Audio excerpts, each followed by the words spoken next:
السلام عليكم، مرحبا بكم في قناتكم شولو سبور. نحكيو اليوم على جديد الفريق الوطني، اللاعب ميشيل فايزر، المدافع الأيمن اللي عنده جنسية ألمانية وعنده جذور جزائرية. هذا اللاعب الجناح، نسميه أنا الجناح الطائر. هذا اسم كيما فيليب لام. شفت على الجوار هذاك فيليب لام متعدد المناصب. تلقى في الالمان هكا التكوين تاعهم يجي هاك، تلقى فيليب لام تلقى يلعب سيس، يلعب دو، يلعب اتاكو.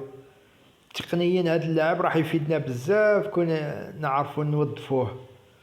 اللاعب هذا يعرف هجوم ناري، تسمى الدفاع ما كان لا تلعب له بربعة دفاع، لازم ثلاثة دفاع.